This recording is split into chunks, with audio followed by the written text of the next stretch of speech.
avec Thomas, que vous voyez là. Et pour la première fois, on va essayer une voiture. Avant, on faisait que des découvertes à l'arrêt, et surtout même jamais à l'intérieur. Ça tombe bien, là, on commence par l'intérieur. Oui. De la nouvelle 208 restylée, exactement. Donc je vais essayer de vous montrer l'extérieur un petit peu plus tard. Là, on a l'intérieur, vous voyez, avec les compteurs spécifiques, le petit volant, cet écran. L'intérieur de la 208 restylée change pas beaucoup, si mes souvenirs sont bons par rapport à pas l'ancienne, hein, la première phase. C'est toujours très bien fini, beaucoup mieux qu'une Clio, peut-être pas autant qu'une Polo, je ne sais pas, mais on est très bien fini. Et toi qui roule en Clio RS, oui. Qu'est-ce que tu en penses? De la Clio RS? Non, la 208. La 208. Alors déjà, je trouve qu'au niveau châssis, c'est très directeur. C'est très directeur. Alors j'ai pas trop eu l'occasion encore, j'ai fait première, seconde, troisième depuis le garage. Mais au niveau de la direction, ce qu'on peut dire, on ressent tout de suite, c'est l'absence de ressenti. Par contre, c'est une voiture qui paraît extrêmement facile à diriger et à mener.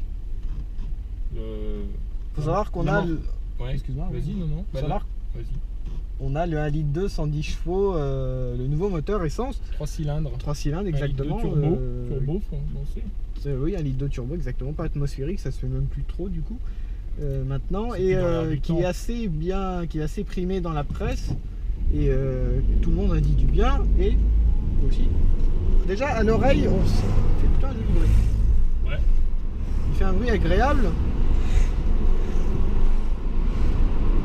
Oui.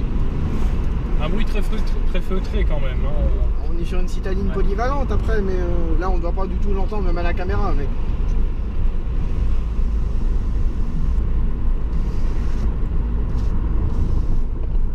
c'est extrêmement bien filtré, extrêmement bien insonorisé. C'est... Peugeot. Oui. J'irais presque à dire, après je vais forcer le trait, mais j'irais presque à dire premium. J'irai pas jusque là, mais Peugeot réussit à... C'est bien exécuté quand même. Franchement, c'est très bien fini. Une Clio de cette gamme, et même une Clio standard en finition initiale ou en quelque chose, n'est pas du tout aussi bien fini que ça. Ce qui est assez désolant hein, pour une marque française. Mais la 208 pardon, est très bien finie. Je suis jamais monté dans une Polo, je peux pas comparer. Mais alors là, honnêtement, on est sur... c'est bien fini. C'est bien assemblé, c'est sérieux, c'est... Quelques plastiques durs par-ci par-là. Ouais, mais ça pour le segment, c'est pas très gênant à la rigueur. C'est pas des voitures haut de gamme. C'est des voitures à 20 000 € maximum, donc c'est pas une voiture de patron, c'est ça qu'on veut dire. Franchement, c'est une voiture valorisante presque. Elle a bien compris son époque, cette 208. C'est une voiture jeune, moderne, assez masculine. Masculine, je sais pas. Pas plus l'une que l'autre, pas plus féminine que masculine. C'est pas aussi féminin qu'une Mini. Tu trouves que la Clio est plus féminine? Non, je trouve pas qu'elle soit ni l'une ni l'autre féminine ou masculine, c'est assez bien pour tout le monde, je dirais. Une C3 est plus féminine par exemple. C'est marrant parce que le moteur il est plein à tous les régimes, mais à aucun moment on a un effet turbo. C'est un moteur turbo, il n'y a pas de turbo. C'est un turbo magique. C'est un turbo qui est invisible en fait. Alors, je trouve qu'on est vraiment dans une Peugeot. On s'y sent bien, on est à l'aise, c'est sérieux. Pour moi Peugeot ça fait sérieux, ça fait... Depuis quelques années, Peugeot, avec la 208 et la 508 et la nouvelle 308, particulièrement, ont réussi à se donner une image de voiture sérieuse haut de gamme. Et cette 208... Qualité de fabrication. Vous voyez, là, alors vous ne pouvez pas, vous êtes pas en train de le faire, mais le volant, rien que le volant, je trouve, de le prendre en main, on a une impression de sérieux. C'est bien. Ouais, c'est assez étonnant.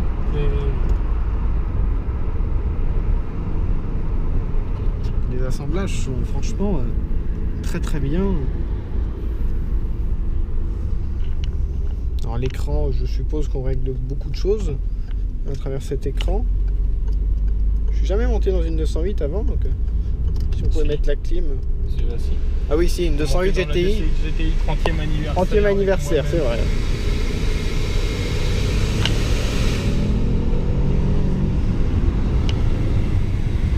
Ah si, il y a quand même un effet turbo, hein, mais il arrive tard.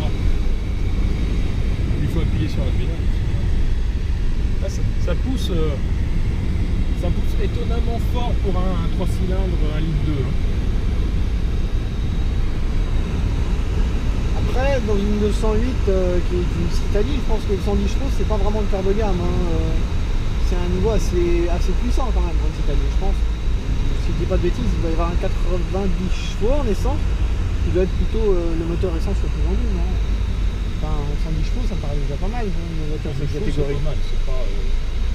Moi, mes parents ont une Fiesta et elle fait 95 chevaux diesel. Et là, entièrement satisfaisant. On